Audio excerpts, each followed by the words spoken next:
Halo, balik lagi nih sama saya Muhammad Bayoholis dengan NPM 203100079 dari kelompok 7 sekarang nih.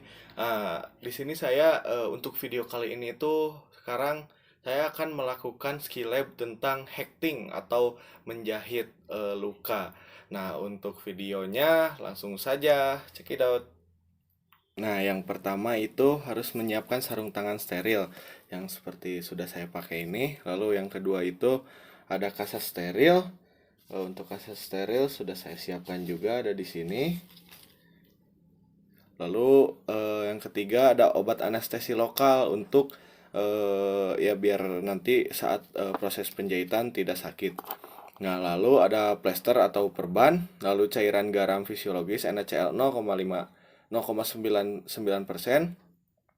Lalu ada larutan antiseptik, lalu spuit 3 cc atau menggunakan 5 cc. Nah, saya menggunakannya yang 3 cc.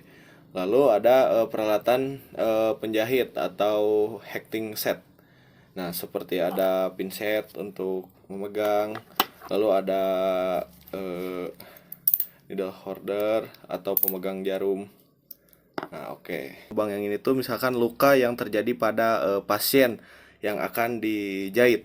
Baik, yang pertama-tama di sini saya akan melakukan anestesi dengan menggunakan spuit 3 cc. Lalu akan jarumnya itu akan digantikan dengan ukuran yang lebih panjang.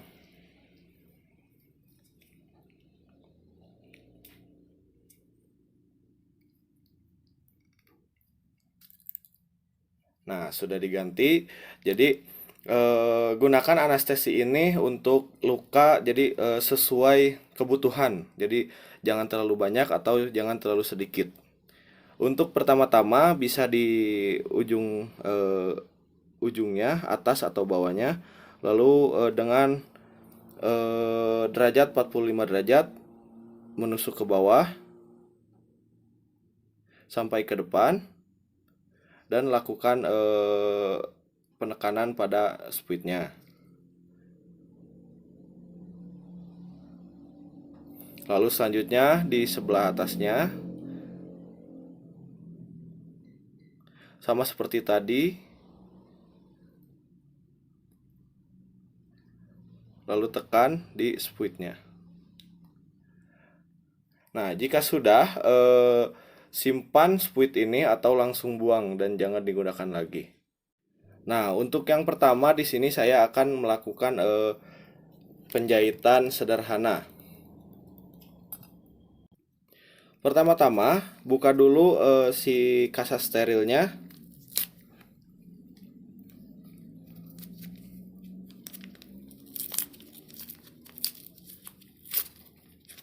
Dan bersihkan.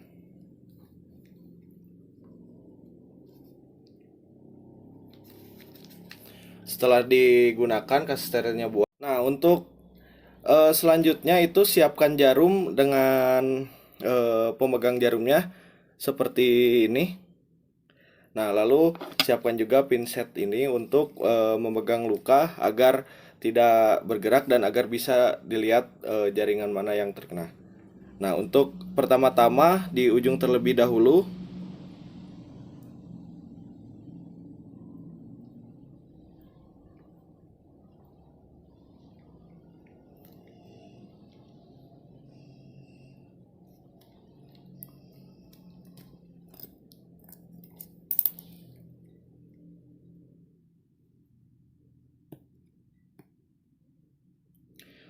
Pastikan si ujung benang yang terakhir itu pendek agar tidak memubazirkan benang. Nah, lalu untuk cara simpulnya yaitu pertama-tama pegang benang dan pegang jarumnya, lalu putarkan si gunting ini, gunting needle jarumnya itu bisa 2 kali atau 1 kali, lalu capitkan ke ujung jarum yang belakang. Kita kunci dan kita tarik. Nah, kita ulangi 3 kali agar si kunciannya ini atau sampulnya ini tidak gampang lepas.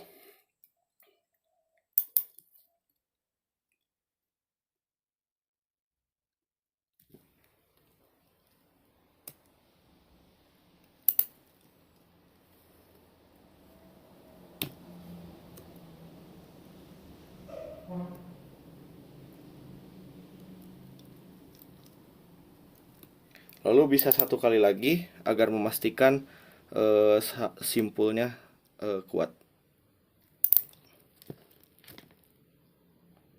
Nah, jika sudah seperti ini, bisa ambil gunting, lalu potong kedua ujung tadi.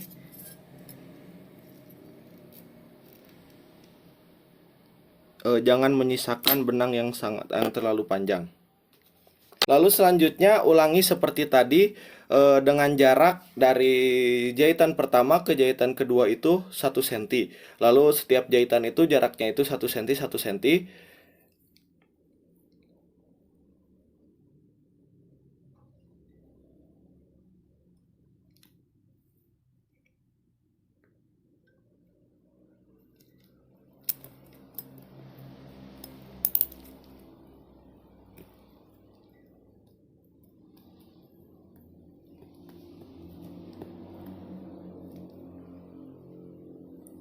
Sama seperti tadi, jangan untuk yang benang yang di belakangnya itu hanya gunakan sedikit agar tidak mubazirkan benang.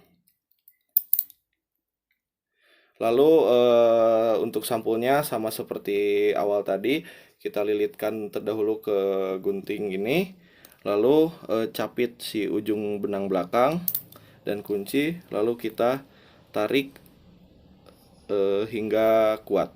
Lalu ulangi.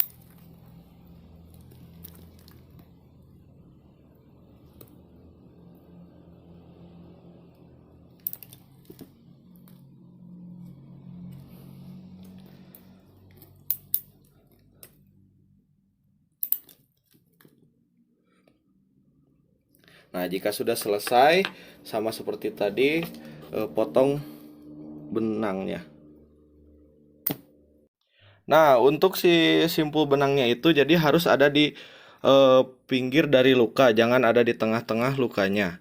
Ya seperti ini, biar lebih jelas menggunakan gunting.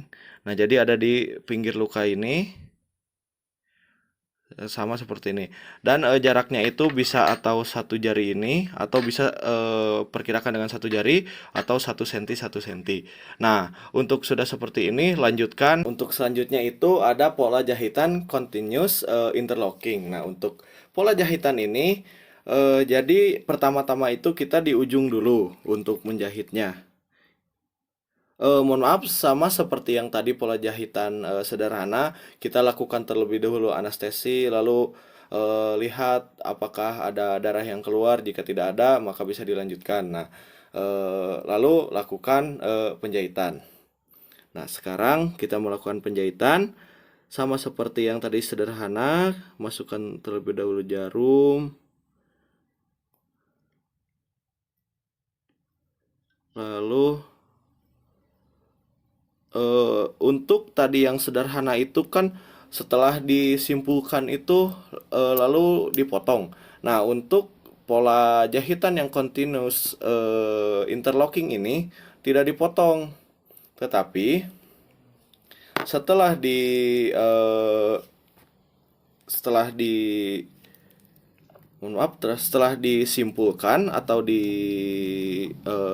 kuatkan jahitannya, jadi yang hanya dipotong itu yang ujung belakangnya saja. Jadi untuk yang ujung depannya itu yang menempel kepada jarum tidak dipotong. Karena dengan sesuai namanya yaitu continuous, jadi tidak ada jeda-jedanya. Nah, untuk yang ujungnya kita bisa potong, ujung belakangnya.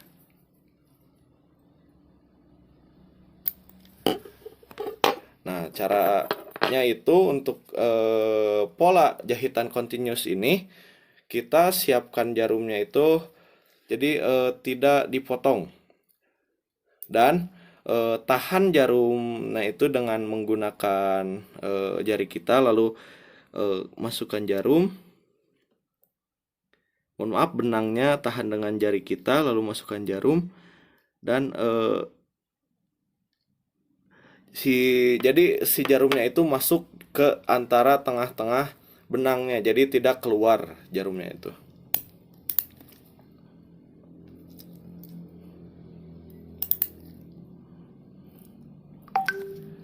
Nah, kita kencangkan. Setelah dikencangkan, jangan lupa ditahan lagi karena selanjutnya melakukan seperti itu lagi.